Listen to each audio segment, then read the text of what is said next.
Hello, everyone. Welcome back to the channel and to our usual video Nonsense. series. We have actually done this like 4 weeks in a row now. I think we've successfully broken the curse of doing an Regular, episode at last.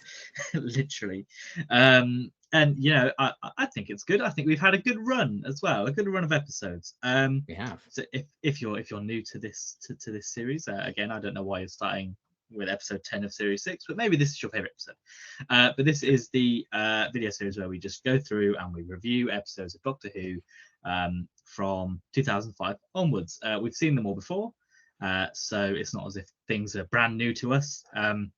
Although some episodes, it's been a while since we've seen them, as this one I think is the case. And yes, we've made it to series 6, episode 10. So we're very closely approaching the end of Matt Smith's run as the Doctor. We're over halfway now, I think. We are, yeah. So we're getting there. We certainly are getting there.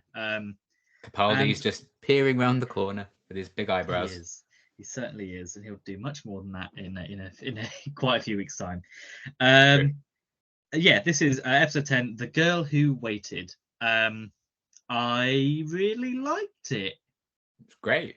So if you don't know, this is the episode where the Doctor and Rory get separated from Amy because they go to this tourist destination which is under quarantine.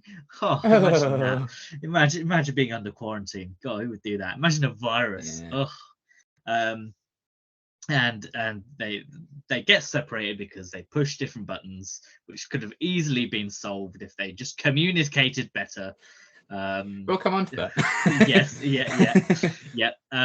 But anyway, they get separated, and Amy's stuck in the bad side basically, and her time is moving faster than Amy, than the Doctor and Rory, and the Doctor and Rory have to get her out. But whoopsie daisy, they've come too late.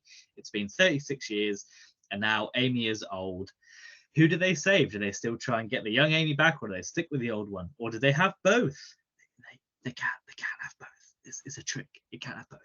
It's a surprise tool that will come in handy later. Yeah, literally. It's a surprise betrayal. Yeah, I did really like this one. Again, this is one that I've not seen in a long time. Just because I haven't really watched much of the end of the second half of series 6 in a while. And like last week, I think this one has been better than I remember it being. Definitely, it hits harder than I remember it hitting before. It definitely has some emotional moments that are quite emotional. And yeah, I had I say a lot of fun with it. I had a lot of enjoyment out of it, I guess. In the same way The Last of Us is fun. Yes. On HBO. Yes, that certainly was. Let's go. That episode 3 and this one today. Oh boy. It's been a week. That certainly has been an emotional rollercoaster. What did you think of this episode overall then? Oh, I loved it. I've always held it in quite wide regard. I know it's kind of critically acclaimed and got nominated for a bunch of awards and stuff. And yeah, I still hold that opinion. I think it's fantastic. Contrivances aside, as I'm sure we will come on to, as we've already kind of referred to, but I did struggle with negatives for this episode. Same. And even then, I think I can kind of forgive some of those when this is the story that they're telling with it. I think it kind of, certainly outweighs how they had to get to that point, I suppose. And also they had to make it Doctor Light and everything as well. So, that being said, I think they really made the most of that situation and told an amazing story. I think everyone was on top form in terms of like writing, production, acting, all of it. I think really firing on all cylinders. And yeah, it's one of those episodes that, I mean, for me, it's a good thing. It reminds me a bit of the Rings of Akhaten in the first half, and Amy's just like exploring the world and everything. Because I love that bit in Rings of Akhaten when they're just exploring the planet. So that's always a good thing for me. But also, this feels like a story only sci-fi can tell, and time travel-y stuff can tell. It's a story only Doctor Who can do and do well. The fact that they managed to sell this so brilliantly in like a 44-minute episode, I think, is really impressive, especially because it's still like 12, 13 minutes before they even get to the older Amy turning up. So yeah, it's a really impactful story, a great showcase of Amy and Rory's relationship, putting that front and center. Again, kind of showing the manipulative side of the Doctor that he's always had, and they've really leaned into that with series 6, obviously, and like his impact on the universe and what he stands for and everything. So I like how that kind of continues on. And yeah, we can talk about specific things that I really liked in a bit. But I had a really strangely good time watching these characters in this particular setting with this particular story. I think they did it superbly. And yeah, I say this a lot, but it's like, I'm like, this is a standout episode of Series 6 for me. But I have said that about 3 or 4 times. So, you know, I guess that just speaks to how much I like it. But yeah, this is a really good kind of one-off story. And while we may not have absolutely needed, but I'm glad it's there because I think it really enhances Rory and Amy as characters individually and their relationship as a whole. Yep, I think that's fair. So as always on this series, we have 3 positives and 3 negatives, there or thereabouts. I'll kick us off. My first one, I don't know quite how to word it. I've just put the romance. The relationship of Amy and Rory, I think, is the highlight for me. That's kind of what I've put as well. I've merged it as like Karen Gillan and Alpha Darville as Amy and Rory, because I feel like it's them 2 working and playing off each other, and they elevate each other. So I've kind of put it as one to cheat, basically. Yeah. It's the whole. It's them. It's the characters and the actors. It's just them. Ladies and gentlemen, them. Literally. You know, I think they obviously have good chemistry with each other, as you would if you've been working on this show for almost 2 years at this point. So they would do, and just it really hits home that you know there's no way they're ever gonna split up until they do. But like, you know, it shows that they're the couple that sort of the best way I can explain it is they're the Marshall and Lily of Doctor Who, where in How I Met Your Mother, Marshall and Lily are just they're there, and you know that there's nothing that will come between them, and they'll do everything for each other. And that's how I feel about this, especially in this episode, and especially where we've had Amy come from in series 5. This cements their relationship as something that's basically indestructible, especially when, you know, when she does get trapped and she has to go and explore the place, she turns around and says, Rory's going to save me, rather than, you know, it being the Doctor.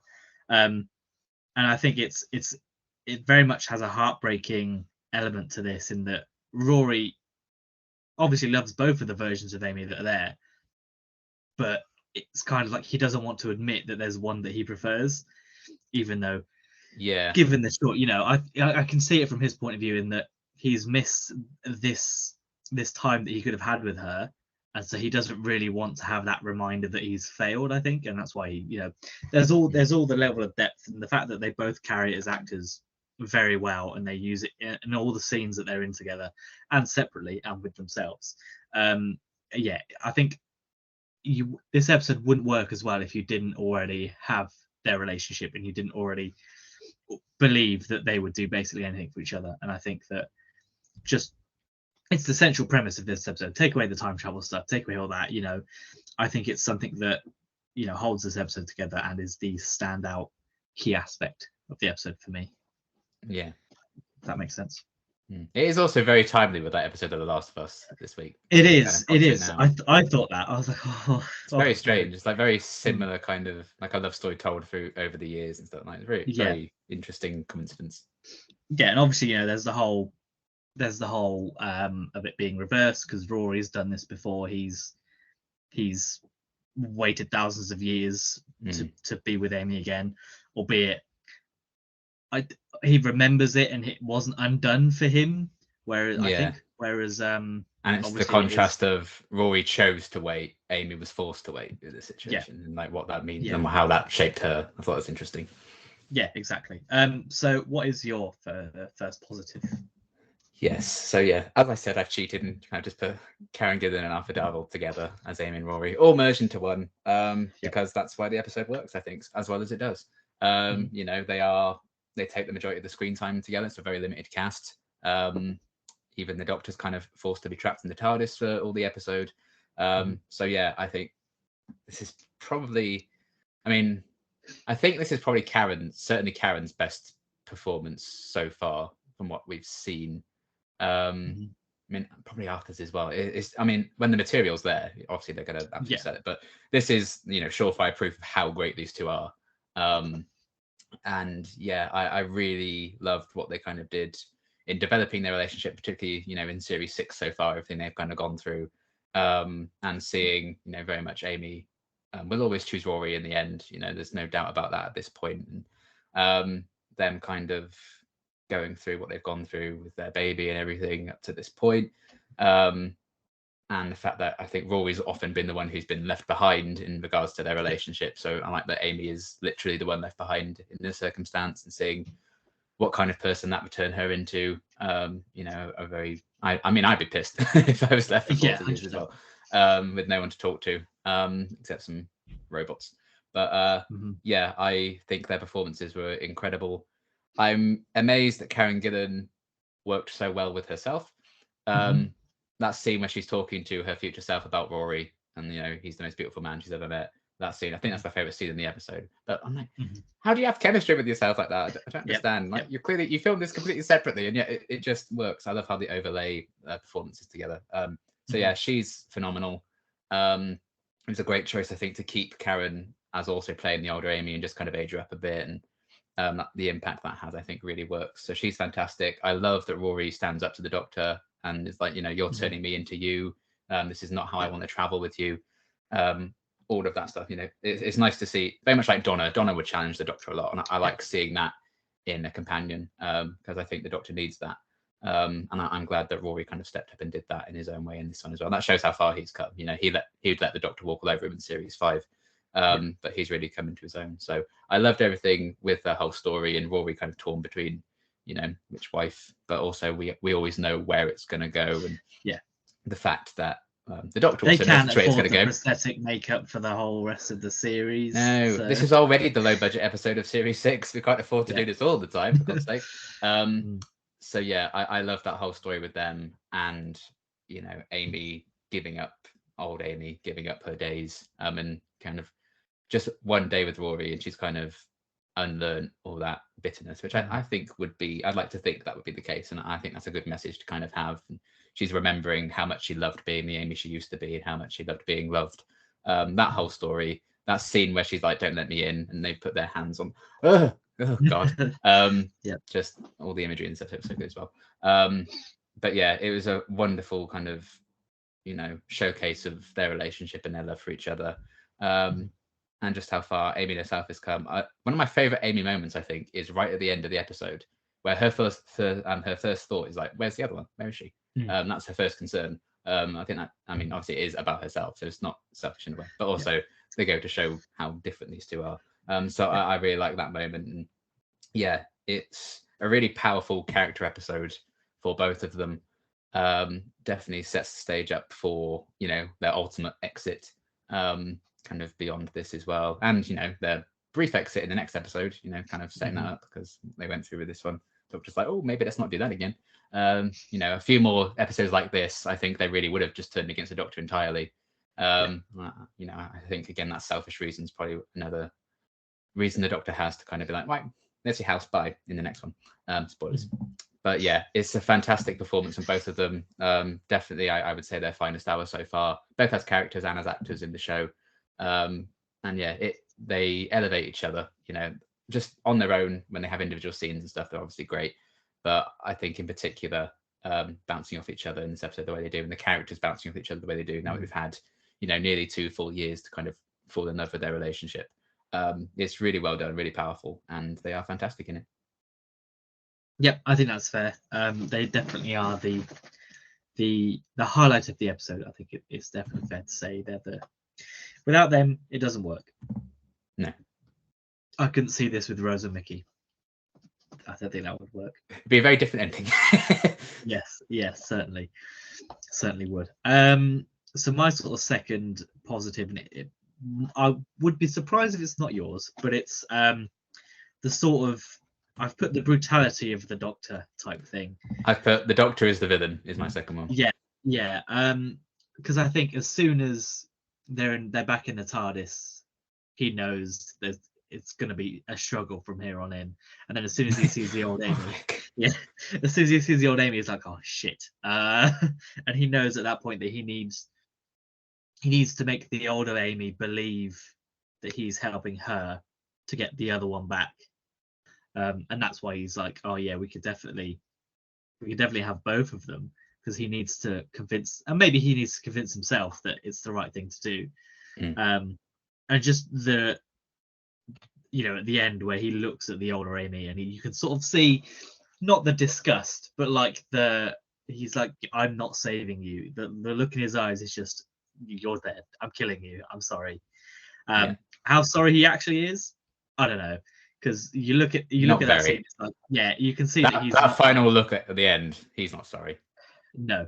And I'm not surprised. But yeah, it just showcases an element that it's a part of a Doctor-like thing. We don't necessarily see all of the Doctor, but it gives an insight into what maybe happens when people aren't around the Doctor. When the Doctor just arrives somewhere and has to make tough calls with people he doesn't care about or doesn't know, he has that streak of being harsh and being brutal, and like, he'd be a very good CEO and having to make like job cuts and stuff, because he just wouldn't care. And I very much get that from this episode. And yeah, you're right. If they had more experiences like this, it wouldn't, Amy and Rory might not have died from an angel. But it's that whole thing of, he tries to keep that part of himself hidden, and only when he's with people present the side that is attractive and makes people want to follow him and all that kind of thing. And yeah, it's so dark, and I really like it when this kind of thing happens. I think we get a little bit more with Peter Capaldi in the next generation. But yeah, I really like this side of Matt Smith, and I like that. I think it comes, now that we're past halfway point of 2-6, I think it comes out a lot more from here on in than it did beforehand. Yeah, this is also, at this point, he knows he's gonna die soon. Yeah, so that's obviously gonna, I don't think that would improve his mood by any stretch. No, definitely not. But yeah, it's just, it is a brutal element, and it does show the manipulative side, because he could just be upfront and say, look, there's no way we can do this. What do you want? And then when he tries to sort of wash his hands in it and say, look, not my choice, mate, you got to make the call. And it's kind of like, well, you're the one. It's very similar to is it Kill the Moon, where Capaldi leaves Clara and the human race to decide? It's very similar to that moment. And the Doctor set the pins, and I was like, there you go, Rory, knock him down. Yeah. Your choice, buddy. It's not me. It's not my wife. I'm not going to do it. It leaves again. Yeah. And it's kind of a way where he can, I think that's how he justifies himself. Where it's like, oh, it's not my fault. I tried my best. You decided. Final actor is yours. And I just like that. I just really like that. And I think Matt Smith does a great job in portraying this in the limited scenes that he has in this episode. And we do see both sides in this one as well. It gets darker as it goes through the episode. Yeah, I love the thought that he had to film all of these kind of scenes, and then he was going to like kissy with James Corden the next day, just filming Frozen Time at the same time. Like, what a weird job. Could you imagine? But yes, so what's your second positive? Yeah, mine is the Doctor as the villain. I love it when they kind of take on his head, and this is our hero, but also he's not really a great person. And yeah, Matt Smith plays it brilliantly, I think. I think you can watch it for the first time completely spoil free and believe like, okay, yeah, there's a way we can do this, cool. And then you get the twist, like, oh shit. And then you watch it again, you're like, he's so clearly lying. He's very expressive, and he wobbles about and stuff, and he talks and everything like that normally. But in this episode, he's just there gripping the TARDIS console. He's very reserved. He closes his eyes a lot, and he likes eye contact and stuff like that. So he's clearly lying.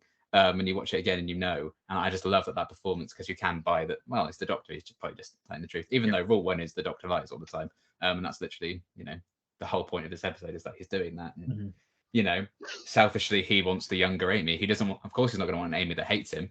And, who he's probably not going to see that much of again, because she'll just go off traveling on her own.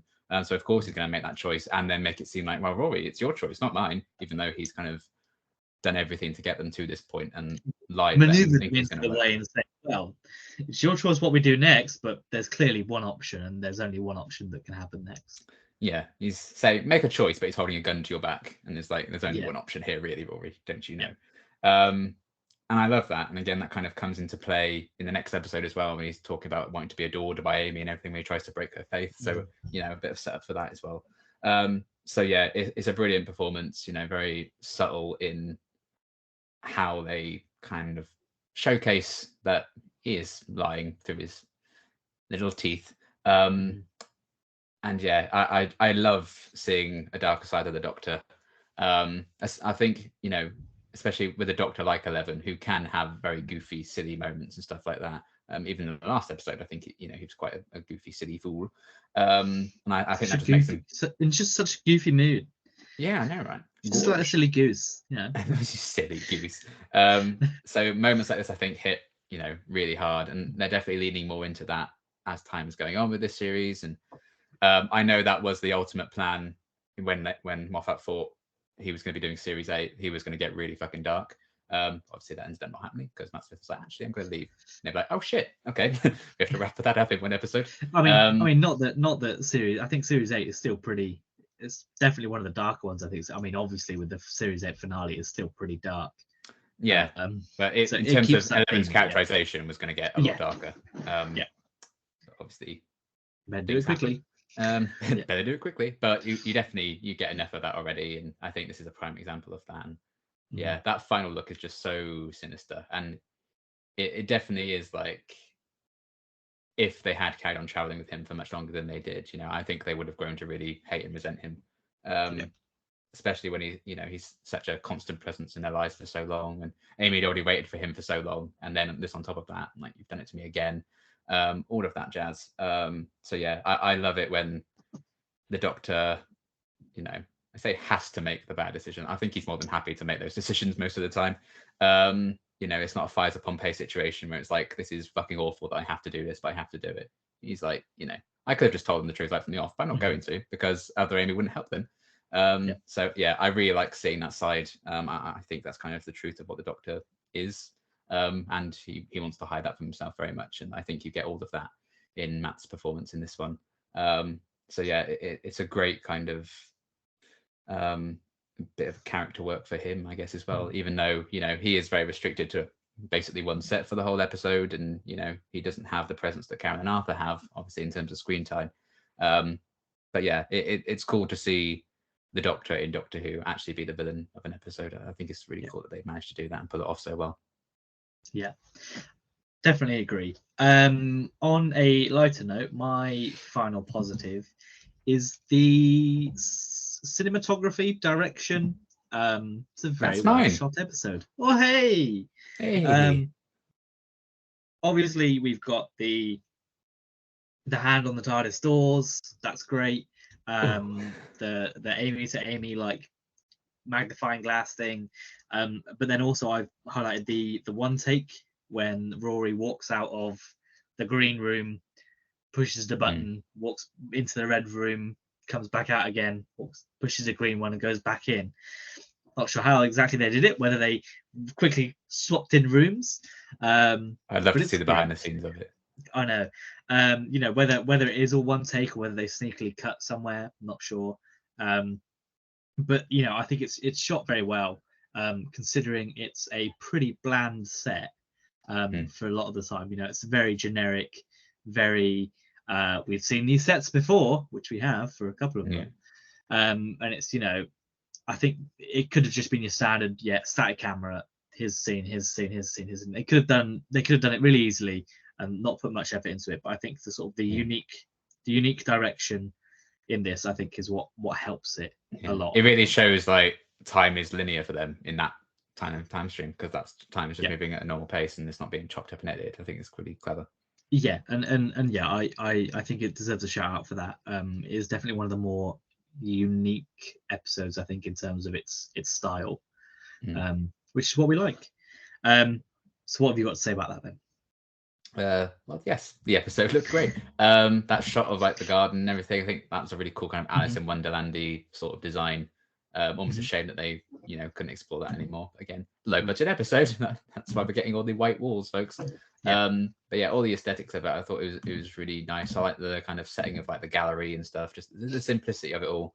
Obviously, it was out of necessity, but also, you know, when it's a quarantine kind of thing, I guess it works. And I do like this kind of contrast of it all being all white, and then you do have like the bit in the garden and stuff like that. And then when you cut back to the TARDIS, you just see how like vibrant and full of life it is in there. You know, like, oh, I think I know where I'd rather be. So yeah, all of that, the world building and everything, I think he's done really, really well. You know, the idea of Chen 7 and like that kind of outbreak. Is obviously again timely to revisit this episode when we're beginning with the 3 years. C and ending in a number as well. I was like, oh, that's too close. Oh god! Oh, I didn't even think of that. Oh god. But yeah, you know, as we are 3 years into our little pandemic, that fun time, and thinking that Amy had to put up with that for 12 times longer than that, before she died. Oh yay! Yeah, I loved the kind of the setting and how it was all kind of put together, the cinematography that you're saying, all the direction. It was done really, really nicely. I believe, in fact, that this was directed by Nick Curran, who is, along with Rachel Talalay, my favourite Doctor Who director. Because he also directs the next episode. He directs the 50th anniversary. He does a lot of good stuff, so he is great. Yes, he did. So look, yeah, Sign of the Daleks, Danger Takes Manhattan. He did all of those amazing looking episodes. But yeah, this was his kind of first Doctor Who directorial story, and he was great. I love his direction as well. Huge fan of him. I would love to talk to him about, you know, his ideas in the show, but we'll get him on next week. Yeah, here first, folks. I'm sure. Definitely. So yeah, I'm very excited to reaching his first of his like 4 or 5 episodes that he did. Yeah, it looks fantastic. It's great to have a really great story that's also set in a really great looking kind of space and world, and you know, it is funny that the low budget episodes, more often than not, can lead to some really unique ideas and some of the more memorable kind of sequences and set designs and everything. So yeah, it just looked great, as well as actually being great underneath all that surface, which we love to see. Yeah, I think that's fair. In terms of additional positives, I think we sort of mainly talked about some of mine. Obviously, Karen Glenn and Arthur Darvill are excellent. The whole 3 casts are excellent throughout their roles. I don't mind the robots. I think they're pretty. I like them. They're neat. I was going to say, I just think they're neat. They're my additional positive, the handbox. Yeah, I like especially when they sort of seem non-threatening, and then like the face opens up and it's like, oh, they're gonna kill you me with kindness. Yeah. I appreciate the Disneyland Clom reference. That was hilarious. Couldn't remember that. And I was like, Clom is a strange place to put Disneyland, but fair enough. And then also, I think there's a lot of nice dialogue in this as well. There's a number of lines that I think I wrote down, which I can't remember. Yeah, the kindness will kill you, you know, and then when Amy's going on about, you know, you didn't save me, and she walked in here and died, and I was like, oh dear. Dear. And obviously there's, you know, yeah, whoopsie daisy. And you know, there's the whole conversation that she has with herself, I think is very well written. But the dialogue isn't my main positive, because I have some issues with some bits, but we'll come on to that. Heck. A surprise. So what additional positives have you got? Just the robots? The robots really were kind of my main one, yeah. But there were a lot of kind of great killer one-off lines in this as well. All very well done. And also another Amy moment I really like as well. I guess it falls into writing. When she thinks of the Macarena, she thinks of her first kiss with Rory. I think that's incredibly wholesome, and that's kind of powerful enough to bring the 2 Amy's together. So I like that little character beat as well, because it kind of harkens back to the Doctor's wife. When she thinks of Delight, she thinks of her wedding day. So, you know, she's moving further and further away from the Doctor being, you know, her obsession that she has all those dolls of in her room and stuff. So that's a nice bit of character stuff as well. Yeah, I think that's fair. So after the positives, we must talk about negatives, or at least things that didn't necessarily do very well for us on this episode. I think I've really only got one main negative, and the rest are, again, Me too. quite nitpicky. Yeah. So my first one is, I'm not sure how to put it in, but I've just put convenience. I put contrived. Yes, beginning. Yeah, it's the same stuff. Wrong button pushing, and it's just like, just say, push the green button. You know there are 2 buttons there. Or some, like, just give a reason why Amy pressed, like, just say, oh, red's my favorite color, so of course I'm going to pick the red one, even though it still makes it look stupid, because red's obviously danger. But yeah, it didn't make anyone look particularly great, is the main problem. No, or if you're Amy, just be like, what button did you push? If you can see there are 2 there. But yeah, there's that. I think it's very convenient that she stands in the steam and they can't see it. I was Yes. like, oh, the steam did it. I was like, oh, of course, yeah. Obviously. Obviously. And then it was also very convenient that the disease only impacted people with 2 hearts. So the doctor's got to get. I know there's behind the scenes reasons for that one, but it's still, I think. Also, there's a lot of convenience around. Oh yeah, you can't go and visit this area, I'm afraid. Like, it's not a major thing because it's fine. But I think the main issue is just how they get into that scenario. First of all, maybe just have, I don't know, maybe have Amy have like a bit of a cold or something and have the sniffles and say, oh, I'm just gonna go get some tissues because I've got whatever, and then have Amy and the Rory and the doctor go in one place, and then Amy push the same button but she goes somewhere else because the facility detects germs or something like that, and then it escalates from there. Have something like that gives a reason as to why she's separated rather than just pushing the wrong button. Someone forgetting their phone is like the least believable excuse I can think of. Yes, I would have my phone out all the time if I was going to different alien planets. But... Yeah, and even so, like if you're getting a phone, call someone, call them, be like, what'd you do? Just don't go in. And if you push a button and there's nobody in the room, don't go in there and be like, hang on a minute, you're not there. This must be wrong. I don't know.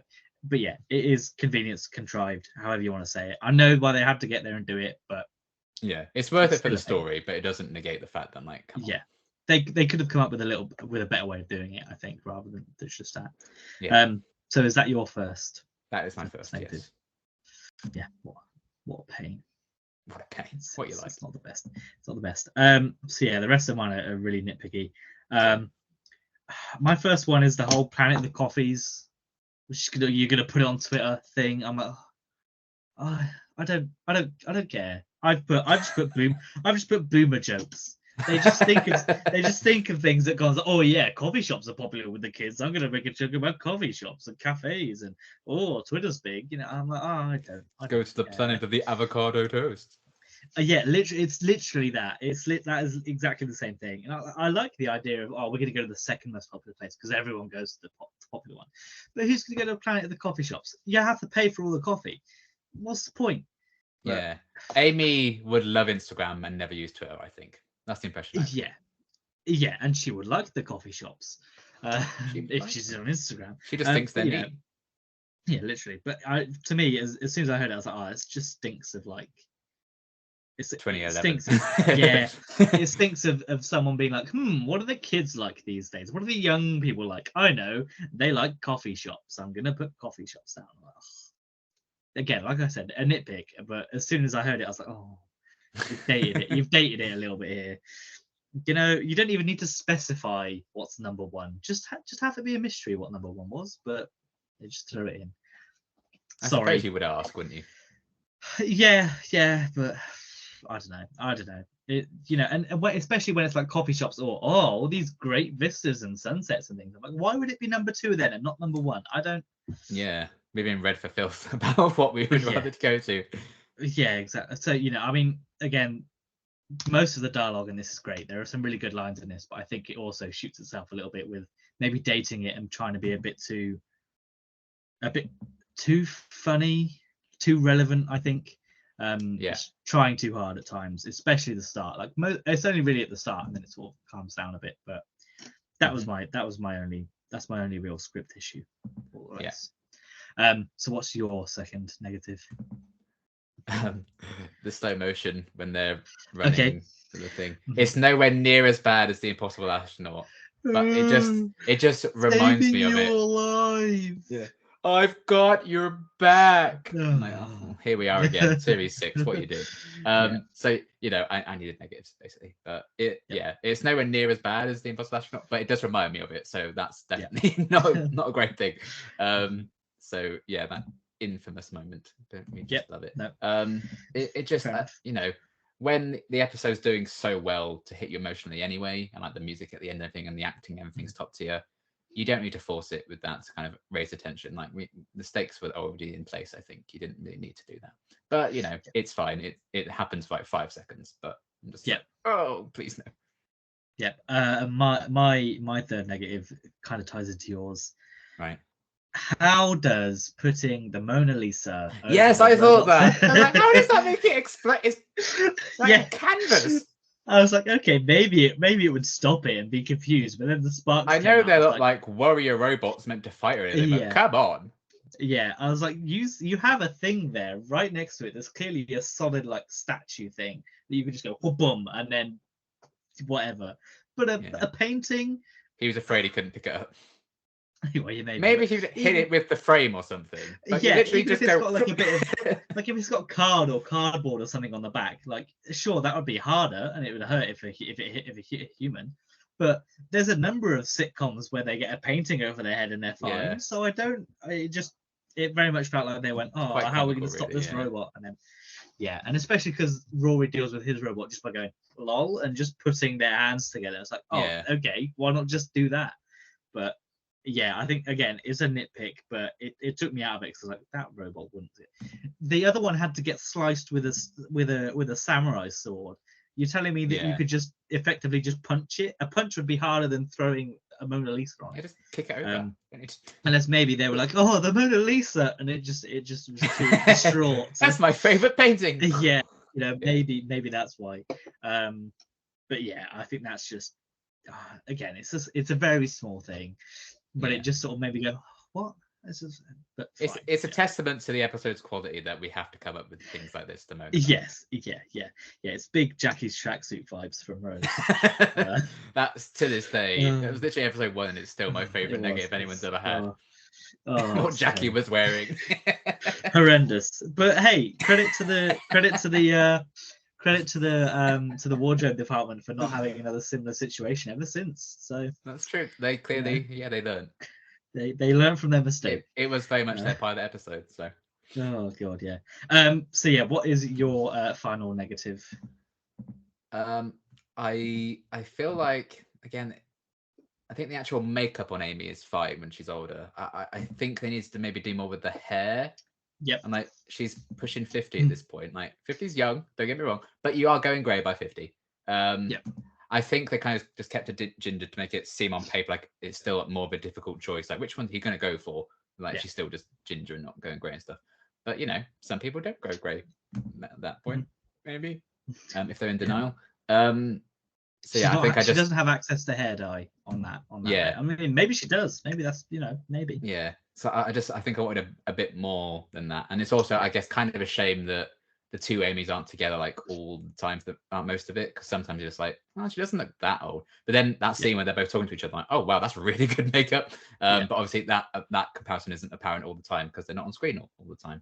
But yeah, I think maybe they needed to put some grey in the hair, or push that a bit further to make it a bit more believable. I mean, it wouldn't surprise me if maybe they did the makeup not better, but they did it a bit more when they knew she was going to be on screen with her younger self, so they kind of tried to but, and also behind the scenes reasons to putting grey in her hair stuff probably just wouldn't have worked time wise or shooting schedule right. So that's probably another reason why they can't do it, but it would have been nice.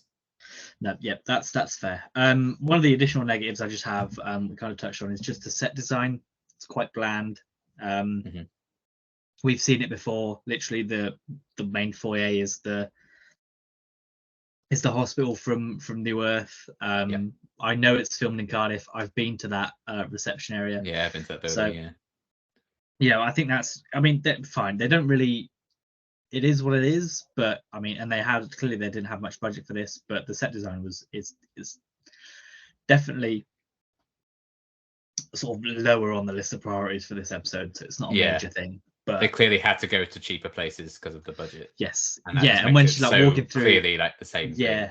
She's walking through like the foyer and there's just like leather chairs there, and I'm like, why? It was just a bit naff, and they clearly didn't do much to what they wanted except stick up a couple of posters. It's so weird to think at this point there's only 5 years in between New Earth and this episode, but they both seem so long ago. It's mad. It's because Series 6 is HD. And you go back to Series 2 and it's standard def, and you're like, oh, this is older than it should be, but it's not. It's HD. Oh, worthy noise. Well, but yeah, that's my only additional negative. Have you got any other ones? My only other one is I think some of the CG on the inside of the handbots at times looked a bit dodgy. Not Mhm. terrible by any stretch, but particularly the first time it ever opens up, you see like cogs whirring inside. I'm like, that's definitely not real. Yeah. You know, when their heads open stuff, it's clearly like a CG model, and it's not like, okay, yeah, it's definitely not like a physical problem or anything. It's not too bad. But yeah, that's Mhm. kind of why it's an additional one rather than like Yeah. a main one. I think that's fair enough. I think the only time I really got bothered by the CGI in this one was when Amy slices its head proper off when it gets Rory. I think there's a bit there where it's like, oh, that looks a bit rough. But I Yeah. think that's just because it's having to be interacted with a physical person. Yeah, I think the head drops too quickly. I think. Yeah, definitely. And Not that I there's know what it'd be like to decapitate someone. I would like to go on record sure. and say. What do you say? What do you say? I think there's also a bit of a dodgy ADR line. When they were like, "Oh, they're blocking the departure gate," and I was like, "You clearly didn't say that, Rory. You're You not." didn't say that there. No. You silly. But yeah, I mean, again, small things. It's not a big deal. So before we rate the episode, have you got some fun facts? Oh boy, do I. Let's have a look. Oh boy. Well, you've already said one, so I'll get that out of the way. The lobby where Amy first encounters Interface, the same set as the entrance to New York Hospital in New Earth. Oh, how lovely. Good old And then Cardiff. isn't like part of the garden bit then used in Series 8 where Missy is lounging around. That was the rumor, I think. That it was like, oh, it's the same place maybe, and so yeah. Well, I think it's the probably same. was It's the the same same set, set, isn't it? Yeah, but it also gets the Doctor Who fans clowning as they always do. of course. I put this in because it made me laugh. They're doing good work on the Doctor Who wiki. Did you know that the title of this episode is a reference to the Doctor's nickname for Amy? Oh Christ! No, I didn't know that. They're working hard on TARDIS wiki. Yeah. But yeah, I just thought that was funny. Like, sorry, TARDIS wiki, you are very helpful for these, but I found that funny. Working titles included The Visitor's Room, Visiting Hour, and Kindness. I would have preferred Amy. I would have preferred Rory's choice as the title episode. Rory's choice would have been good. That would have been good. That makes sense. Yeah. Rory's choice, and then it's just crossed out, and like the Doctor lies. Yeah, crossed out Rory, which is the Doctor. The Doctor's the best. Yeah. The Doctor's non-choice. Anyway. Until Heaven Sent 4 years later, the cast list for this episode was the shortest in the revived series. Including the classic series, it was second only to the third ever serial, The Edge of Destruction. No one in it. But obviously, that's when it's just Peter Capaldi and the Monster Man. Basically just that. And I don't think Jenna Coleman is credited in that one, even though she's in it, so it doesn't technically count as a credit because it was only a surprise appearance, I think. Yeah. This is a Dr. Light episode with Matt Smith able to film most of his scenes on the TARDIS set in a short period to allow him to shoot extensively for closing time, where Amy and Rory only feature in their cameo. Good old TV production. When the Doctor is looking for the glasses, a small tape player looking device plays some music. This is the 1966 Doctor Who theme tune playing sped up, in reverse, and deepened in pitch. Oh, so just noise then. Oh, but the source is the Doctor Who theme sure. Which I think is nice. It's a nice fact. There's like, if you're going to go through that effort to do that, why? Well, just what's the point? For fact fans. For content. Thank them. So yeah, we've already said that one. Originally, an older actress was going to be cast as the older Amy, but Karen Gillan volunteered to play both roles with prosthetics added to make her look older. This was decided upon as it would be more believable and emotionally affecting if the audience could categorically recognise this was an older Amy. Gillan developed a different body language and vocal range for the older, hardened Amy. So I think that's the right choice. Acting. I think it definitely hits harder than when it's recognisably Amy and not just like, who is this old woman? In the original script, there was a sequence where the Handbot's hand was cut off but continued moving around by itself. Good old Alan's family. But it did not see the light of day. This episode topped the BBC iPlayer charts as the most watched thing in September 2011. Well done, Doctor Who. I mean, you know, I was looking at more after this, and did you know Doctor Who always does really well on iPlayer? Who'd have thought? No, who could have believe it's such a failure of a show. Not as if they just recently always said done that. Well. I know, right? With its 56 million views in 2022 or whatever it was. Yeah, can't believe it. Love it. Like, those are the days. Anyway, the Doctor's disgust towards Twitter is an in-joke regarding Matt Smith's dislike of the social media platform. This is again referred to in The Power of Three. So there's that. This episode, believe it or not, was filmed on a low budget, leading writer yes, I know. Leading writer Tom McRae to make all the main sets white in color, describing them in the script as big white boxes. McRae previously wrote Rise of the Cybermen and The Age of Steel in Series 2 5 years earlier. He'd wanted a second go writing for the show, as bringing back the Cybermen left him limited plot opportunities, and he was pleased he was allowed to pitch whatever he wanted to do with this one. So did he get a third opportunity? Has he got a third opportunity? No, he's not returned. Which is weird considering how well this was received, but there you go. Yeah, and maybe Rise of the Cybermen's not even. Yeah, I think he also writes stage plays and stuff, so maybe he was just busy writing. Oh, fair. He's just working on a Doctor Who stage play. Yeah, probably. I can't wait to watch it. The interface was voiced by Imelda Staunton, best known as Dolores Umbridge in the Harry Potter series, which I didn't know, but that's nice. No, I didn't know that. That's nice. At first, I thought it was the "What a mad day" woman. Series 7. Yeah, I can't wait to get to that. Yes. And then finally, this episode was nominated for the 2012 Hugo Award for Best Dramatic Presentation, but lost to fellow Series 6 episode The Doctor's Wife. I struggled to be sad about that, but it's nice that they had multiple episodes nominated that year. Yeah. So that's lovely. Fair enough. Congratulations, The Girl Who Waited, and more congratulations to the other one that clearly wasn't as good, which is why it won. So, out of 10, what are you giving The Girl Who Waited? It's a 9 from me. You'll never guess what. 10. No, I'm also giving a 9. For God's sake, Connor. Wow. You're just copying me at this point. God, who knows? I'm going to go first next time. I was going to say, next week you go first. Next week I'll go first. Then I'll go, same! And we just do that forever. Yeah, it's just the way it's going this year. But yes, speaking of next time, it is The God Complex. Oh God. Which is a spooky episode. At least in the trailer, it's implied it's a spooky episode. Whether or not it actually will be a spooky episode, I guess it depends on what you're afraid of, doesn't it? Yes, I think the guy that's tied to the chair and the creepy dolls, they're scary. Oh God, yeah, you don't need them. The guy that gets laughed at by girls in his room, scary. Too real. Poor Howie. But yeah, so what do you remember of The God Complex, and sort of what are you expecting from it? I've always really liked this one. I've always felt it's quite an underrated one. I really like the supporting characters in it. I think the Minotaur is fantastic and such a cool idea to kind of do a Doctor Who spin on that, and how they ultimately tie it into the Doctor's impending death and everything. I think that's all very well done. Obviously we have the Doctor's forcing Amy to try and lose faith in him to win the day and leaving them behind for a bit. So it's definitely if you kind of, I guess, regard it as like, oh, it's like a filler one, but it's actually like you kind of need to watch it in Series 6. So I do very much enjoy it. Of course, we have David Williams to enjoy. Who can forget eating the fish in the bowl and stuff. We also have the fantastic gorilla costume in the opening sequence, which is definitely going to be really good, and definitely didn't look terrible then and will look even more terrible now. So yeah, I am intrigued to see again how the time is filled, and how things kind of all play out in the different ways. I can't remember too much in terms of like specific plot moments and everything. So I'm excited for that. Obviously, I saw the Next Time trailer, so there's that Weeping Angel bit which I'd completely forgotten about. But yeah, I think there's some good character stuff in there, particularly near the end.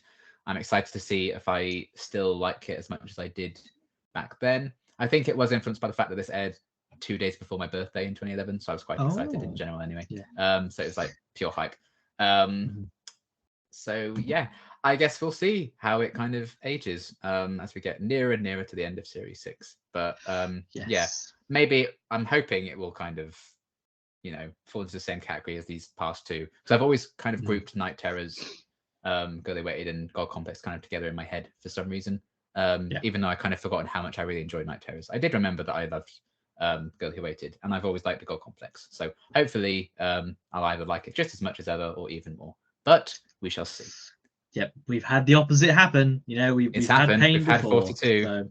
So yeah, exactly. We'll see. But yeah, hopefully it is good. I really can't remember much about it except for vague characters, and that's about it. I remember the sort of end where it's revealed what the hotel is. Yeah. But that's roughly about it.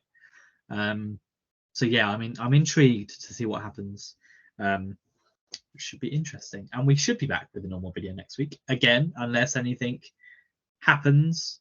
There's been no real major news, I don't think, this week, despite Doctor Who magazine coming out. There's been no major like reveals or anything, but that's not to say that one won't happen. The only major reveal was that we haven't seen anything of the second special in the trailers, which is interesting. So we've seen some of the. I don't think we're going to be making a video on that specific thing. No, that'd be a short. Not yet. Not until they receive, and not until they put out some footage of the second episode. Yeah, but they won't, because that'll be Matt Smith and Peter Capaldi's episode, obviously. But yeah, so unless something else breaks in the week, we will be back next weekend with the God Complex. Goodbye. Bye.